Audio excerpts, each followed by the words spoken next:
বিদায়ী সরকারের এমপি মন্ত্রীদের মধ্যে আওয়ামী লীগের মাহবুবুল আলম হানিফ প্রথম প্রকাশ্যে আসেন গত ৯ আগস্ট। নতুন সরকারকে স্বাগত জানিয়ে হত্যার বিচার দাবি করেন। তবে তিনি কোথায় আছেন তা জানা যায়নি।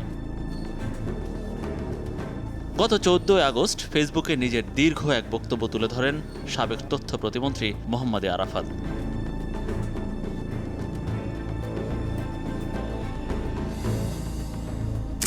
তিনি ফ্রান্স দূতাবাসে লুকিয়ে আছেন এমন খবরে সয়লাব ছিল সামাজিক যোগাযোগ মাধ্যম।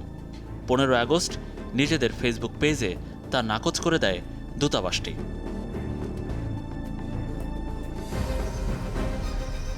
আসলে তিনি কোথায়? টিম 360 ডিগ্রির গন্তব্য মোহাম্মদ আরাফাতের বনানীর বাসায়, যেখানে গিয়ে জানা যায় তিনি বা তার পরিবারের কেউই এখানে নেই। বনানীর এই বাড়িটিতেই থাকতেন সাবেক তথ্য প্রতিমন্ত্রী মোহাম্মদ আরাফাত। এখানকার লোকজনের সাথে আমরা কথা বললাম, তারা জানেন না তিনি সবশেষে এই বাড়িতে কবে এসছেন কিংবা এখান থেকে কবে চলে গেছেন। সাবেক যে মন্ত্রীদের মধ্যে উনি একমাত্র ফেসবুকে স্ট্যাটাস দিয়েছেন যে নানান বিষয় নিয়ে, তার দলগত নানান বিষয় নিয়ে স্ট্যাটাসও দিয়েছেন। তো আমরা এখন পর্যন্ত জানতে পারিনি যে মোহাম্মদ আরাফাত কোথায় আছেন। তা আমাদের তাদের সাথে কথা বলার জন্য আমাদের চেষ্টা, সেই চেষ্টা কিন্তু অব্যাহতই থাকবে।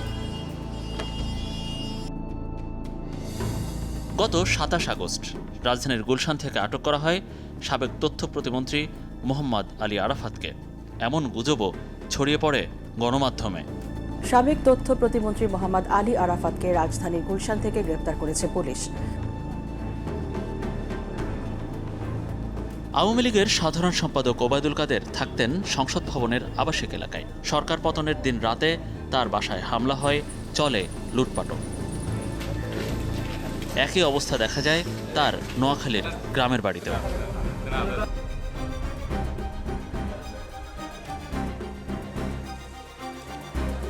কিন্তু এরপর থেকে তিনি আসলে দেশে নাকি দেশের বাইরে এ নিয়ে কোনো তথ্য পাওয়া যায়নি। তবে ১৩ আগস্ট সামাজিক যোগাযোগ মাধ্যমে আরেকটি গুজব ছড়িয়ে পড়ে ওবায়দুল কাদের আটক হয়েছেন। পরে ফ্যাক্ট চেকে দেখা যায় এটি বিএনপির ধর্ম বিষয়ক সম্পাদক রফিকুল ইসলাম জামালের ২০২১ সালের আটক হওয়ার ছবি। গুজবে ছেয়ে গেছে আরও ভুয়া খবরে। কিছু গণমাধ্যম প্রকাশ করে সাবেক প্রধানমন্ত্রীর বেসরকারি বিনিয়োগ শিল্প বিষয়ক উপদেষ্টা সালমান এফ রহমান সপরিবারে দেশ ছেড়েছেন। গ্রেফতার হওয়ার পরে দেখা গেল এই সব খবর ভুয়া। রাজধানীর গুলিস্তান, একসময় যে কার্যালয়টি লোকে গমগম করত তা এখন পুরো ফাঁকা।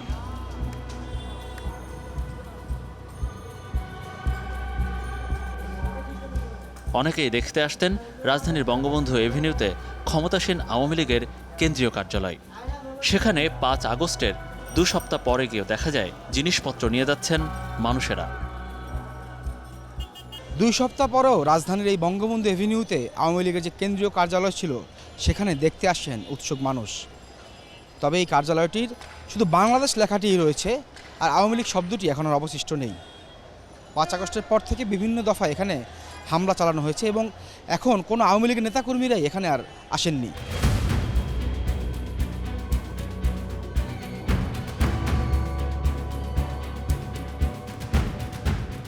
একই চিত্র ধানমন্ডির ৩-এর এতে আওয়ামী লীগের সভাপতির কার্যালয়ে, পুড়ে অঙ্গার এটিও।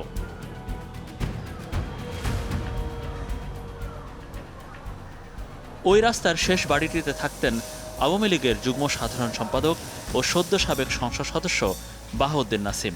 সেখানে গিয়ে জানা যায় তার ফ্ল্যাটেও আগুন দেওয়া হয়েছে। এখন বাহাউদ্দিন নাসিমরা কোথায় আছেন তা কেউ জানে না। সবশেষ কবে দেখছিলেন? এটা বিল্ডিংয়ের অপর সাইডে ৫-৬ তলা আর কি, মানে ৩-৪ দিন আগে, গেঞ্জামে ৩-৪ দিন আগে পর্যন্ত দেখছিলাম আর কি। তারপর আর দেখেন না, তারপর আর দেখা হয়নি। তারপর এখানে কি হামলা হয়েছিল? হ্যাঁ, এখানে হামলা হয়েছে, প্রায় ৭-৮টা গাড়ি ভাঙচুর হয়েছে। আর উপরে ফ্ল্যাটে যে সারের যে ইটি ছিল ওগুলো সব মানে দুর্বৃত্তরা আর কি নিয়ে গেছে।